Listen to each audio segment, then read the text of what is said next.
Tonight on The Struggle, unbecoming attitudes rear their heads again in Canberra, a cyber attack disrupts national telecasts, and the world's sudden interest in a narrow body of water.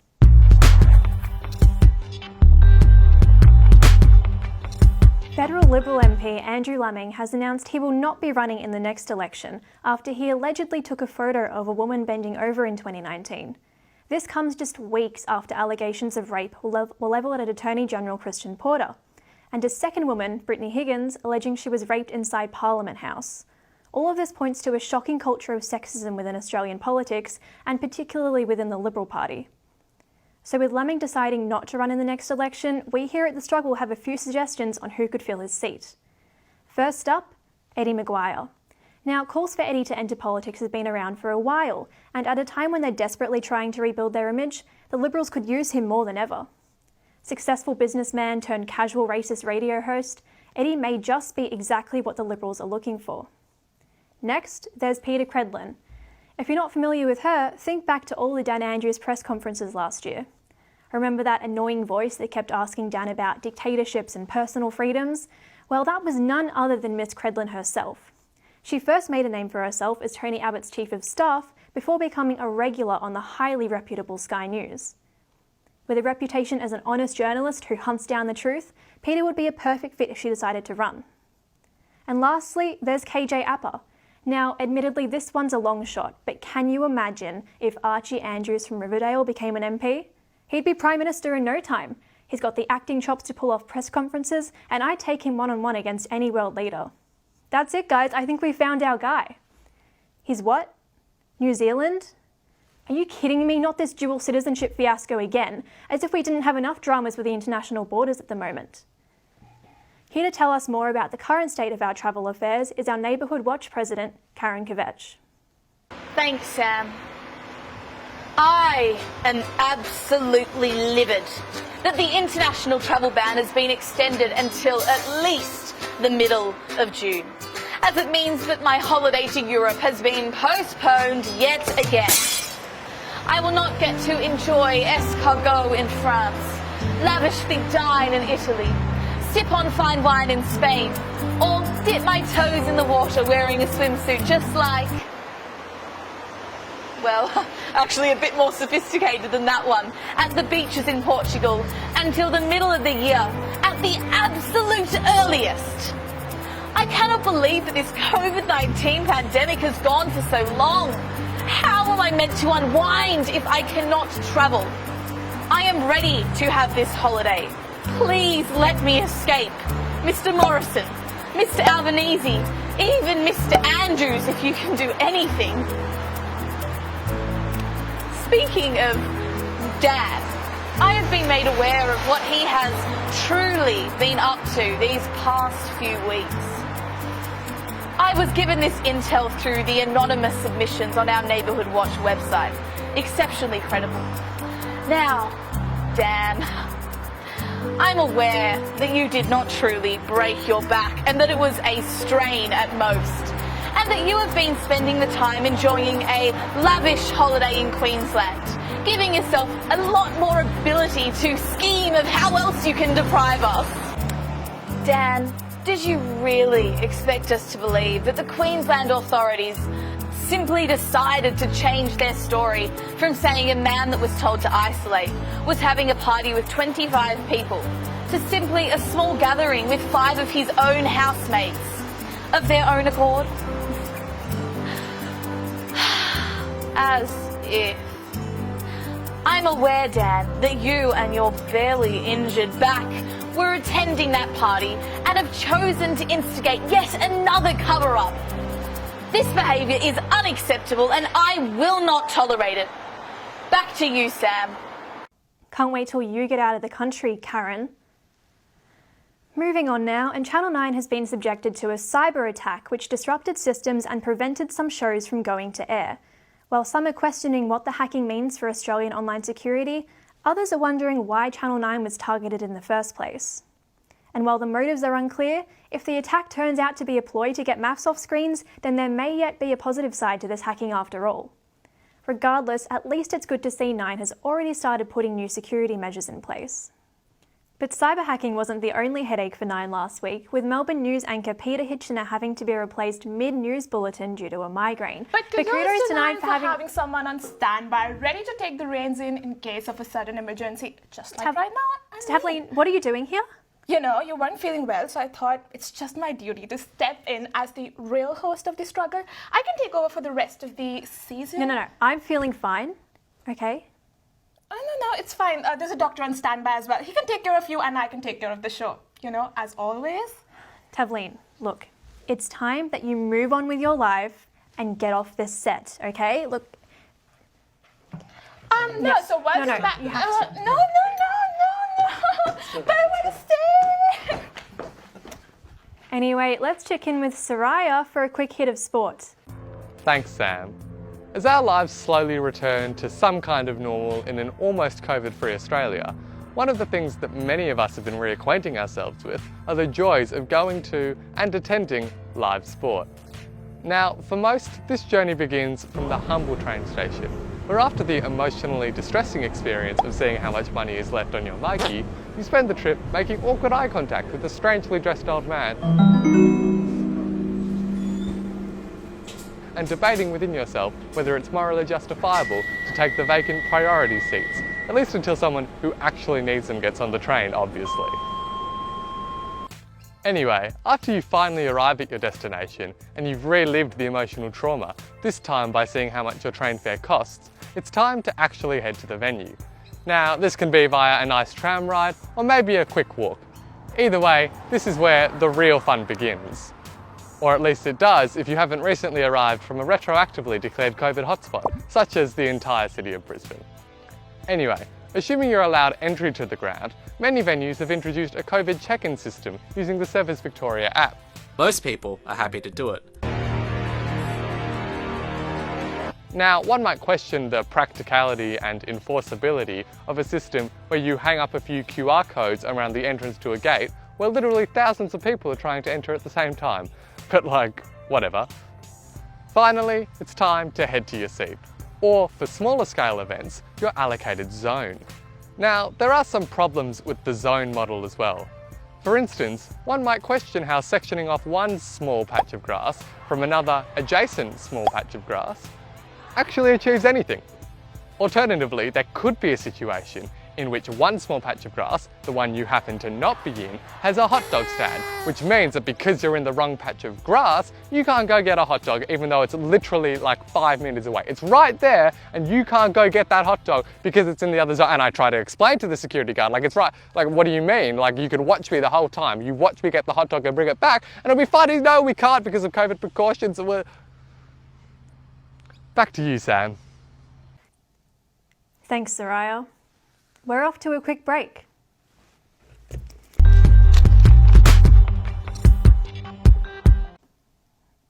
Welcome back. In Trump news, a thing we all still apparently have to talk about, Donald Trump has made waves recently after his advisors announced he will be launching his own social media site. Now, historically, former presidents have used their post-presidency period to engage in humanitarian activities. Jimmy Carter set up the Carter Center to help fight for human rights around the world. Barack Obama's foundation empowers young leaders all around the world, and the Bill Clinton Global Initiative aims to tackle global poverty, although apparently that last one's been a bit short on internet applications. So while Trump's new social media platform doesn't seem to compare to the activities of the other former presidents, it's still a significant development, and here with her thoughts is our influencer Natasha. Thanks, Sam. Now, love him or hate him, you can't deny that Donald Trump knew his way around social media. I mean, the man amassed over 88 million Twitter followers, with fans flocking to his Twitter page for the latest updates on COVID vaccines, natural disaster relief, and to see whether or not his best wishes on 9/11 extended to both haters and losers. By all accounts, Donald Trump was an influencer. Thank you. Nay, the influencer. But earlier this year, the brightest star in the Twitterverse was snuffed out. A star extinguished in its prime, banned from Twitter for the high crime of provoking an insurrection. Nonetheless, Donald Trump has persevered, announcing recently that he will be launching his own social media network. Look at this guy. A platform designed exclusively for like-minded conservatives who care about free speech. Unless that free speech is used to say something mean about them, which would just be cancel culture, of course. Now, I for one am all about cross-platform appeal, so of course I will be extending my brand to this platform as soon as I can. But for those of you who are thinking about joining the platform, I just have a couple of things for you to keep in mind when setting up your account. Think that you're up to date on all of the hashtags? This site might have some changes that you're not quite used to. For example, hashtag TFW doesn't mean that feeling when anymore. It's now Trump fairly won. And hashtag TGIF, that's Trump golfs in Florida. Also, in order for you to maximize your reach, make sure you put a little bit of thought into your captions. Here's an example. So here's a lovely photo of me at the beach. Caption could be something like, love the sun almost as much as Antifa loves stealing elections. Hashtag Joe Biden has dementia. Hashtag TFW. All right, lovelies. Well, I hope this helps you out with this new platform. That's all from me now, but talk to you soon. Bye.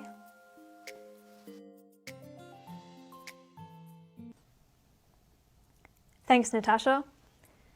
The world's attention has recently been drawn to the Suez Canal, where the stranded Evergiven ship was subjected to rescue works, international efforts, and memes. And while the ship has been refloated, questions about the long-term ramifications of the disruption are starting to be evaluated. If you thought CBD or uni parking fines were steep, they pale in comparison to the Suez Canal's no standing zone rates, with losses estimated to total up to 20 million Australian dollars per day. Any chance of them being let off for a first offence? However, the Evergiven situation is just another example of maritime faux pas, adding to instances like the whole Ruby Princess fiasco and the popular vote to name a British vessel Boaty McBoatface. Maybe Tony Abbott had a point about stopping the boats. Having watched on with bated breath for days, the world was eager to hear about the successful refloating of the ship, with seemingly every media outlet represented at the press conference. I mean, if the number of microphones is an indication of the importance of what you're saying, I suppose it can't hurt to have an extra one. Or two. Let's cross now to our resident chef, Kirsten Gent, for her weekly cooking segment. Welcome to Kirsten's Kitchen. Unfortunately, you've just missed my prawn scallop fry-up. But, speaking of seafood, I'm reminded of another vaguely oblong-shaped object still floating around in the water. A mega cargo ship known as the Evergiven, which ran aground the Suez Canal, shutting down one of the world's busiest waterways and causing a traffic jam of international chaos. As someone who regularly purchases fresh seafood, I'm well versed in the topic of maritime transportation, so I have some pearls of wisdom for my voracious viewers. Number 1, stock up. First, the COVID toilet paper debacle, and now a cargo ship, longer than the height of the Eiffel Tower, is causing havoc on our global supply chains. Who knows what disaster is next? I fear for my kitchen and my heart that they will stop beating if I can't get crucial ingredients such as the ashwagandha plant or anything else that might have been affected. Number 2, natural is always better. The Suez Canal is actually an artificially built waterway designed to shorten the distance ships have to travel, and it's had many problems in its lifetime. Just like you should think twice before sprinkling aspartame over a dish, the next time you're thinking of building a 193-kilometre canal, you might want to reconsider. Number 3, with the rise of megaship manufacturing and excessive globalization, this likely isn't the last time this sort of mishap will occur. Perhaps shipping manufacturers, and manufacturers in general, should follow my personal rule that smaller dishes are always better. They're more efficient, and you can charge more for them under the pretense of elegance. Finally, too many cooks spoil the broth. This whole thing would have been resolved by now if the dozens of people and tugboats helping to free the ship had taken my advice to heart. My expert suggestion is to get 2 people to push really hard on either end of the boat. Or maybe get some balloons or something. Anyways, I'm sorry to disappoint you about the lack of food, but at least I'm not the person who got their boat stuck in the canal and obliterated international shipping for a couple of weeks. Right on topic again there, Kirsten. Anyway, we're off to a quick break.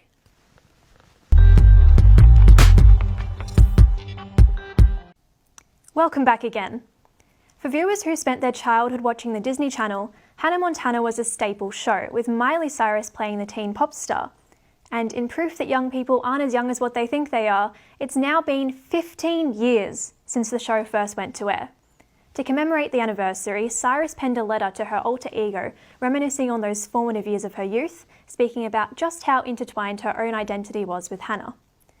Written in purple on Hannah Montana paper and covered with stickers, the note really tugs on the heartstrings of anybody who grew up with the best of both worlds. The show was also the place where millennials were first introduced to Miley's dad and 90s country music star Billy Ray Cyrus, who's had his own cult rebirth of late since featuring on the smash hit Old Town Road with Lil Nas X.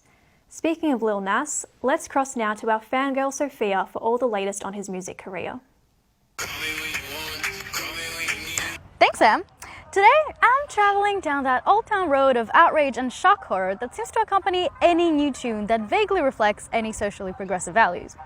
This time, it's Lil Nas X and his new hit song Montero, or Call Me By Your Name, with the music video featuring the artist literally dancing with the devil, giving him a very steamy lap dance to be precise, before slaying it and claiming its horns. 1-0, Lil Nas. The track is being celebrated for bringing queer sexuality to mainstream audiences, but not everyone is a fan, with conservatives and religious figures at the forefront of criticism. Much in the same way they totally flipped out over the portrayal of female sexuality in Cardi B and Megan Thee Stallion's WAP, a lot of offense is being taken to Montero's depiction of demonic practices. But Lil Nas X is more than ready, blatantly tweeting his thoughts and totally destroying his opposition. 2-0. Many fans have also rushed to his aid, criticizing the hypocrisy of many religious conservatives, cleverly arguing that it's strange how many of them constantly tell queer people that they're gonna burn in hell, but the minute that a gay person claims that concept, he's the devil and promoting satanic practices, yeah. Lil Nas X is fully committed though. He even teamed up with a company to produce 666 pairs of Satan shoes, which supposedly contain a drop of human blood in the sole. I mean, at least you can't accuse him of not putting blood, sweat, and tears into his work. There's also a whole bunch of legal drama as well, with Nike stating it isn't affiliated with the project in any way. But all things aside, you can throw as much shade as you want at Lil Nas X, it ain't gonna faze this cultural icon. And you gotta admit, the marketing for this is absolutely genius. I mean, it sure got people talking. Lil Nas also promoted the song on TikTok for over a month before its release date, and has now pretty much taken over the app, turning the whole situation into a meme, with many fans jumping on the trend as well.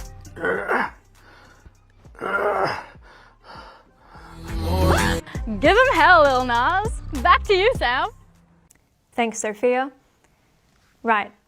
Do you want to get rich aiming to make the big time with the latest cryptocurrency, or at least go broke trying? Well, NFTs may be for you. It seems to be the internet's newest way of art collecting, and things are selling for millions of dollars, and it seems like almost anything can be sold. So what exactly are NFTs, or non-fungible tokens? I presume they've got something to do with an anti-mushroom society, but in actual fact, I don't have a clue. Don't worry though, our millennial correspondent has got all the details on trending NFTs.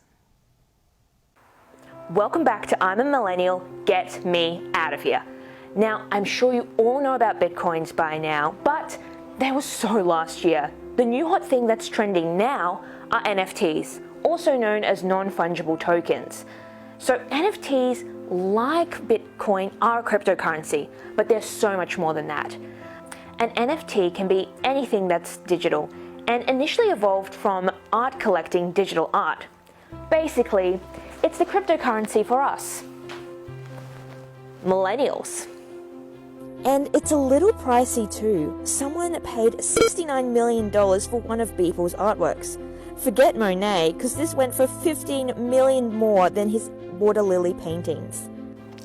But if $68 million is a little out of your budget, why not go for a Gucci Ghost GIF? I mean, that's practically a bargain. It's only $3,600. Now, while some people are all for using NFTs as a way of selling and collecting art, a lot of people have been selling tweets, photos, GIFs, and even memes as NFTs. I mean, if you're as self-obsessed as Logan Paul, you could make yourself into a Pokemon card and sell it for $17,000. Confused? Or maybe you just can't wrap your head around how a video of LeBron James scoring a slam dunk is worth $200K. Well, regardless, boomers, millennials run the stock market now, and we're going to do it in our own special style. Thanks, Emily. Well, that brings us to the end of this episode.